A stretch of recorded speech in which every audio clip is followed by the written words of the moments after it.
Harihi Om Tatsat. Harihi Om Tatsat. Jai Guru. I was speaking about austerity as suggested by Ma. I would like to continue the theme. We have a body. Only when the body is born, we consider somebody to be born. When the body becomes functionless, we also say that the person has gone. He has ceased to exist. So the body is the fulcrum, the fundamental in our life. It's agreed. But mind you, this body by itself will not be able to do any function at all. At best, it can be considered as an instrument for different types of activity and interaction. Then what is important in our life? What makes the body function and what employs the bodily limbs? What is that? The inner personality consisting of mind and intelligence primarily and an ego. If this is the fact, then all our austerity should be addressed to the mind, to the intelligence and to the ego. If you start applying a viveka, a thoughtful introspection over the subject, then you will find all kinds of austerity should have a direct bearing on the mind. It is from the mind that various types of emotional urges proceed. What are they? Primarily, raga, dvesha and bhaya. This is what features throughout Bhagavad Gita. We have the mind, but the mind produces a number of attractions, repulsions and fears. All our activity is triggered by these triple urges, either a desire or a greed, or a hatred or a dislike, or a fear which is often undue, unjustified. Once you understand it, the purpose of the austerity should be to reach the mind, touch these three, raga, dvesha and bhaya, and go on sublimating them, sublimating them, sublimating them. What do we mean by sublimation? Our mind should function like a moonbeam. It should not have anything like a heat coming from it. Either the heat of raga, or the heat of dvesha, or the heat of fear.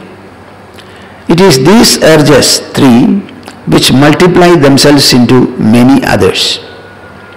So an activity should be taken up not to indulge in raga, dvesha, bhayas, mark my expression, not to strengthen them, support them, increase them in number and intensity. On the other hand, every activity should be done with a view to eliminate and sublimate raga, dvesha, bhayas. Perform in this world, act in this world. Domestic activities, professional activities, societal activities, religious activities, spiritual activities, all of them will be there. Nothing is to be denied. There should be no reluctance at all to take up anything from time to time. But while doing so, make sure that it is not an extension and expression of your desire, hatred or fear. On the other hand, you do it with a view to eliminate these three and sublimate them. It is actually a reverse gear process so far as the mind is concerned. You may suddenly wonder as to whether this is possible at all or not. This alone is possible. As long as you work with raga, dvesha and bhaya, the mind will be not only constricted, it will be blazing. A desireful mind is never peaceful. A hateful mind is all the more so. And a fearful mind, nevertheless, it is so. The mind begets peace only when it is pure, meaning free of raga, dvesha and bhaya. Now, in order to make the mind like this, you have to do a lot of search, research, evaluation, verification, etc. This is done by the intelligence.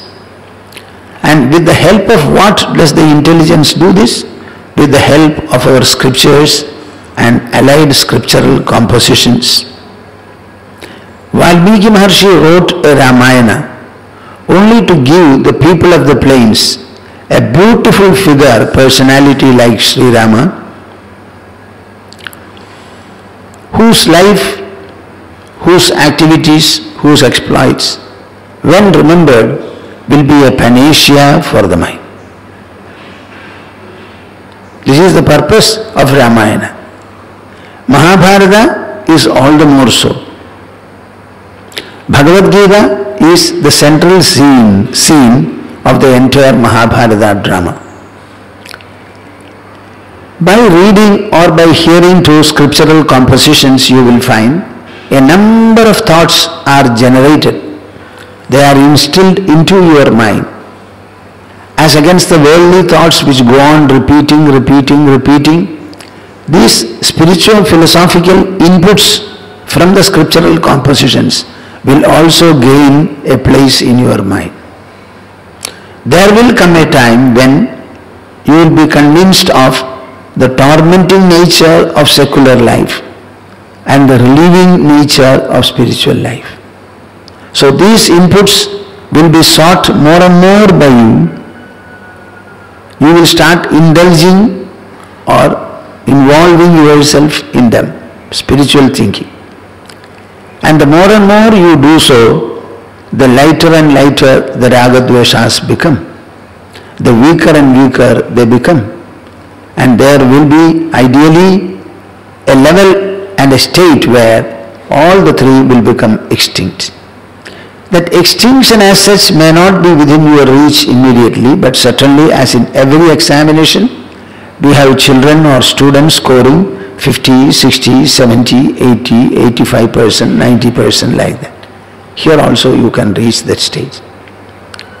So our austerity should always be this. In Narayana Ashrama Tapovanam, right from the beginning, I felt that sublimation of raga dvesha bhayas is all that we need to do. So the austerity is not so much physical in the matter of regulating the food, avoiding the food, and so many other disciplines. But these physical disciplines will help you until at last you understand it is the mind, and that too acted upon by the intelligence. So our scriptures and scriptural discussions, scriptural narrations, they have a great inestimable value in the matter of generating, preserving and strengthening the real inner mental intellectual austerity. Remember this. Harihi Om Tats. Jai Guru.